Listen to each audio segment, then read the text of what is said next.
name's Adira Levin, and I'm a kidney doctor from Vancouver at the University of British Columbia. And my colleague here is... Hello, my name's Martin Tal. I'm a kidney doctor from the University of Nottingham in the United Kingdom, and it's a pleasure to be here. It is. So Martin, tell me a little bit about iNET, CKD, and we can maybe start with what it stands for, and then how it came to be and what you think are the values of it for the ISN. Great, Adira, thank you. So iNET CKD stands for the International Network of CKD Cohorts, which, as the name suggests, is a collaboration of investigators who have established cohorts of CKD patients as research studies around the world. It was first set up as an independent collaboration, but we were very pleased in 2012 when it was brought into the ISN as an official research committee. And the goals really are to explore aspects of CKD that vary across different parts of the world. So we're interested in international variation, and we've already been quite successful in exploring different aspects of variation which hopefully can be addressed to improve outcomes for patients. Great. And how many cohorts are in it at any one time? So to date we have a total of 31 cohorts in the collaboration, and when we undertake new projects, cohorts elect to participate or not. So the number in each analysis varies, but at the moment we have 31, and we're always open for new cohorts to apply to join. And if I understand correctly, it's different than something like CKD-PC, which is all administrative data or data from more flat data, but I think the difference with iNET is that most of the cohorts also have biosamples. Is that right?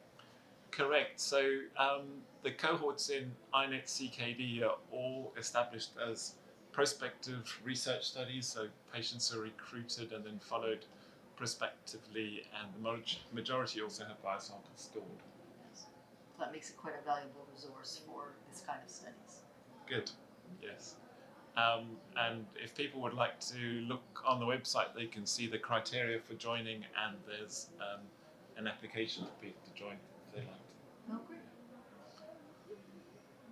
Good. So for the second part of the interview, Adira, I'd like to ask you about our latest iNET CKD project, which you've been leading on anemia. And perhaps an introductory question to start with: why anemia? Anemia's been there forever. It's a well-known complication of chronic kidney disease. Why are we interested in it again and in a fresh way? So I think as we've reflected on nephrology in an era of precision medicine and understanding variation, both international and otherwise, I think we've started to rethink some sort of very simple ideas and simplistic ideas that we had about anemia, that like low is bad and too high is bad and one size fits all. And I think we've come to understand in all other areas of kidney disease that perhaps individuals have their own set points or their own things, and so if you start to look more closely at things, you understand that anemia varies over time, it varies within individuals, and it varies in different sexes, and so those are things that we need to go back and re-explore. And then there's no question that with newer agents available and newer ways of looking at things like hemoglobin, that we probably need to reopen the conversation around what is anemia in kidney disease, what is important about it, how do we treat it, and how do we individualize and personalize therapy in a way that's more in a precision medicine kind of way. Excellent. So we've undertaken the first part of the anemia analysis, and I wonder if you could share with the audience some of the highlights from that analysis. So I think it's really important to highlight the iNET collaboration, because without it we would never have got here. The question we were asking is there international variation in hemoglobin by GFR, age, and sex? Because we thought that would be interesting and be able to sort of advance the concept that not one size fits all. And so 22 cohorts had enough data to contribute, which was really great, truly from all over the world, from Africa, Asia, Europe, North America, and Latin America. And so we're able to describe across the world the average hemoglobin, which is highly different between men and women, highly different at different levels of kidney function and different depending on where you are in the world. Which, whilst WHO has known this for a long time and has described it, I don't think it's ever been done in the context of kidney disease, so I think that's quite exciting.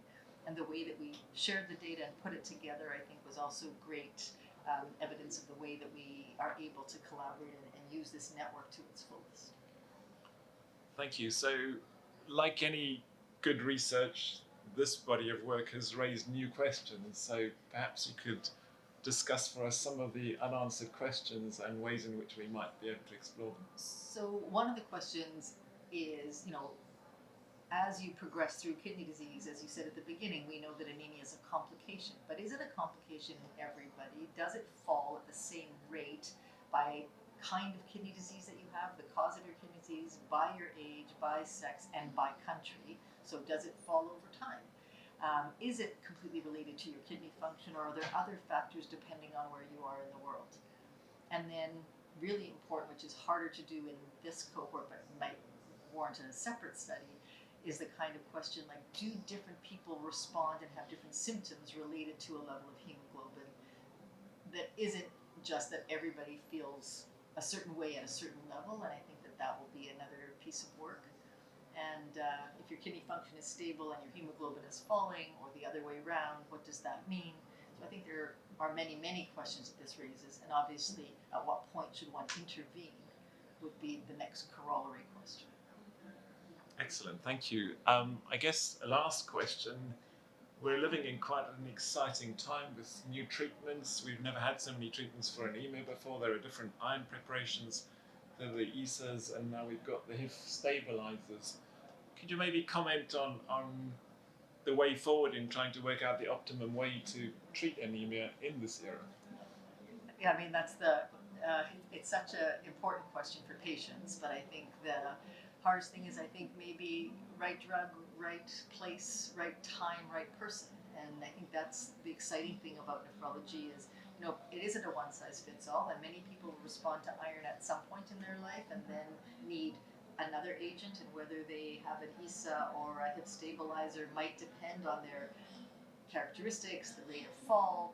Maybe there's an opportunity to combine the two, a little bit like we do with oral hypoglycemics and injectables for people with diabetes. I don't think we've thought creatively about how to take care of anemia, so I think it is exciting and to personalize it so that it works for people, both in terms of symptom management, but also in terms of acceptability of cost and of side effects and pill burden and various other things. I think it makes it quite